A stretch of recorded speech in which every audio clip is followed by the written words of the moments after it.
Today we're going to talk about 5 things I hate about my Ecodiesel Jeep Wrangler. After almost 3 years of ownership, 50,000 kilometers, and countless off-road adventures, I think it's finally time to talk about the things that I really don't like about the diesel. First thing, diesel exhaust fluid and the emission system. So diesel exhaust fluid is this extra additive that we have to add to our secondary tank that we have under the Jeep to meet emissions requirements. And when I first read about the Ecodiesel, I was expecting to get 10,000 kilometers out of a tank of DEF fluid.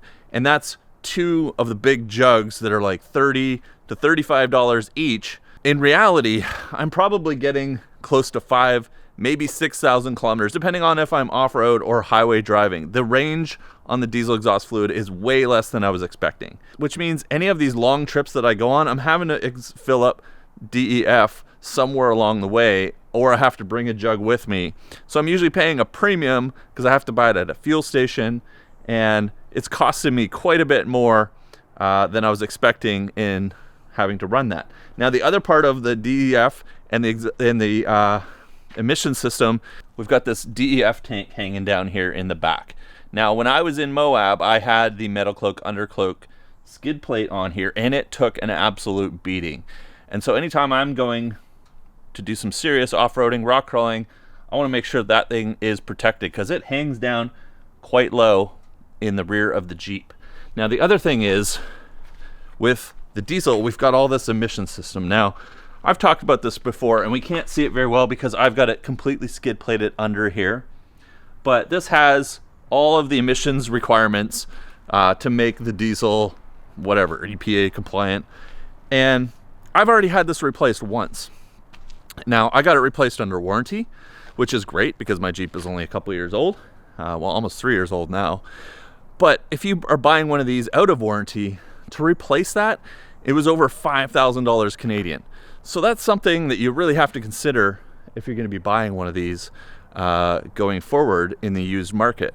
Now, everybody's going to say you can delete it, whatever, but that's a huge risk, and it's a much bigger risk depending on where you live, and it can be a lower risk in other places. But you still got to spend several $1,000s getting your computer tuned and buying all the delete pieces. So to me, that's not a great recommendation or a great option, but it may be for some. But the emission system on the diesel, anything these days, to me seems like a huge pain. So that kind of leads me to the second thing that I am really frustrated with, and that's access to parts and parts availability. Now I know there's a whole pile of global part shortages going on. Everybody's having trouble getting parts. But when I had to get my exhaust system, my emission system replaced, it took them almost 6 months to get that in. And during the whole time I had check engine light, I was burning through diesel exhaust fluid at a just incredible rate because it was trying to compensate for the extra particulates and emissions in the emission system by spraying more diesel exhaust fluid in all the time. You could smell it coming out the tailpipe. There's a current recall right now for the high pressure fuel pump on these. There's a recall, great, but you can't get the part. You can go check out, go down to your dealer, talk to them. They'll tell you, yep, there's a recall. We'll let you know when these parts are available. And people are having the high pressure fuel pumps fail because of this. Obviously there's a problem because they're recalling it. And now their Jeeps are completely dead until they can find these high pressure fuel pumps. So there are a lot of specific little parts on the diesel that are probably going to be harder and harder to get over time because they are discontinuing the Wrangler. And I'm going to guess that the diesel Gladiator, probably its days are numbered as well. But there's no official confirmation from Jeep. But I mean, if they're not putting it in the Wrangler, how much longer can we actually expect it to be in the Gladiator? But it also means that it's going to be in way less vehicles, way less parts produced. And that means getting access to replacement parts to fix problems are probably going to be much more challenging going forward in the future.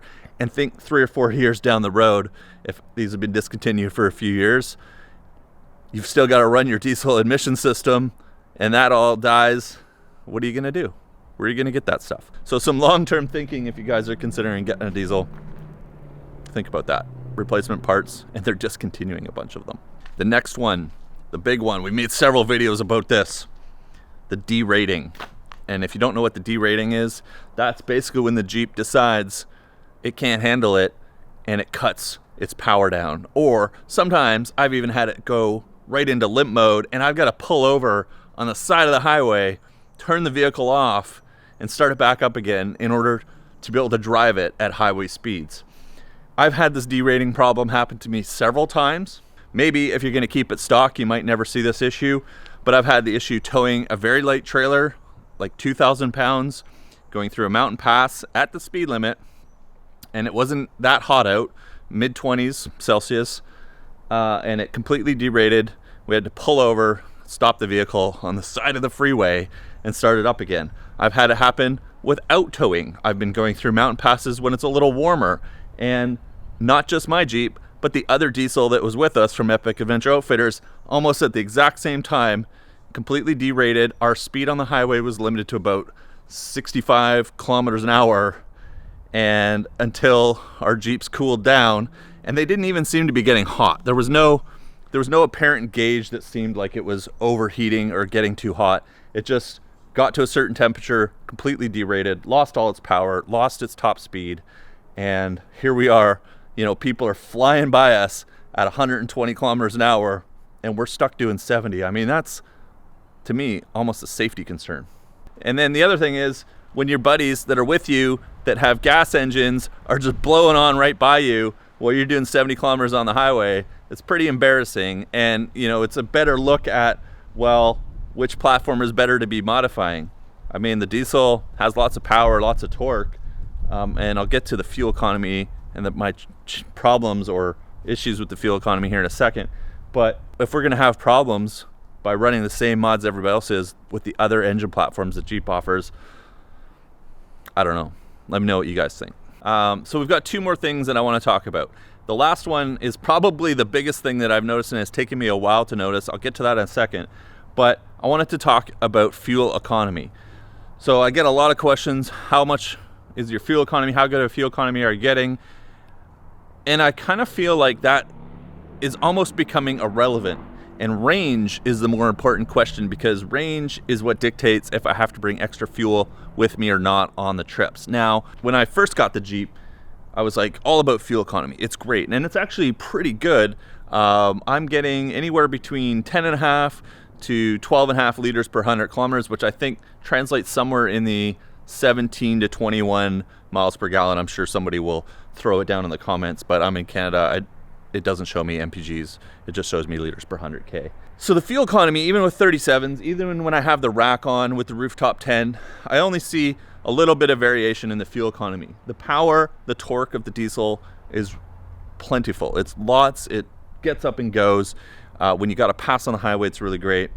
And it's fairly fuel efficient. But a couple points on fuel economy.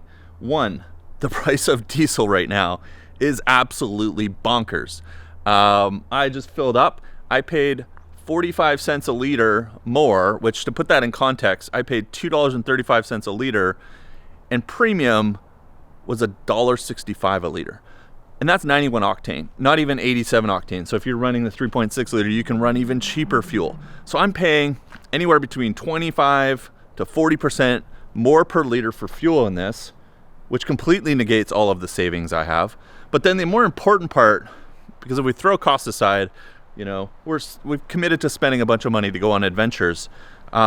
Range. Let's talk about range, because you would think you get better fuel economy out of the diesel. Yeah, you should get better range, but you don't, because it has a smaller fuel tank. And so you end up going out, and every trip that I've been on with our friends that have modified gas engines, we're almost needing to fuel up at the same time on every trip because of the smaller fuel tank that the diesel has over the gas model Jeeps. So I can carry less fuel with me, and I've got to fill up at the same time. So I've got to still carry the same amount of jerry cans, the same amount of extra fuel on any trip that I go because of that smaller fuel tank. And before I get to the last one and the thing that I've learned through experience, I just want to remind you guys, if you enjoyed this video, you want to see more Jeep content, off-road content, and the 840 horsepower Jeep Gladiator Demonator that we're building right now, make sure you subscribe because those videos are going out every week as we get through the build. We're in the engine installation phase. We've got a huge unboxing video coming with the Demon engine from AMW 4x4. We're gonna be putting huge tires on it, axles, all that kind of stuff. I'd love for you guys to check that build out.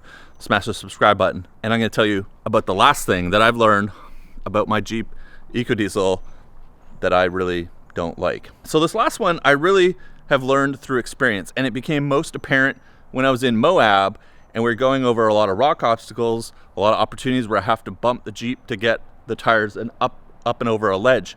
And that is turbo lag. So it's a 3-liter V6 turbocharged diesel motor. And the motor has very little power until the turbo kicks in. And you can see this and experience it while you're street driving. Anytime you want to get up and go from a light, if you don't brake boost and build some boost, it's really sluggish for the first second or two. Now, that isn't really a problem when you're out driving every day, because you're probably not drag racing your Jeep all the time. But you can notice a substantial difference when you hold down the brake, hold down the accelerator, not all the way, just a little bit, build a little boost, and then launch off the line.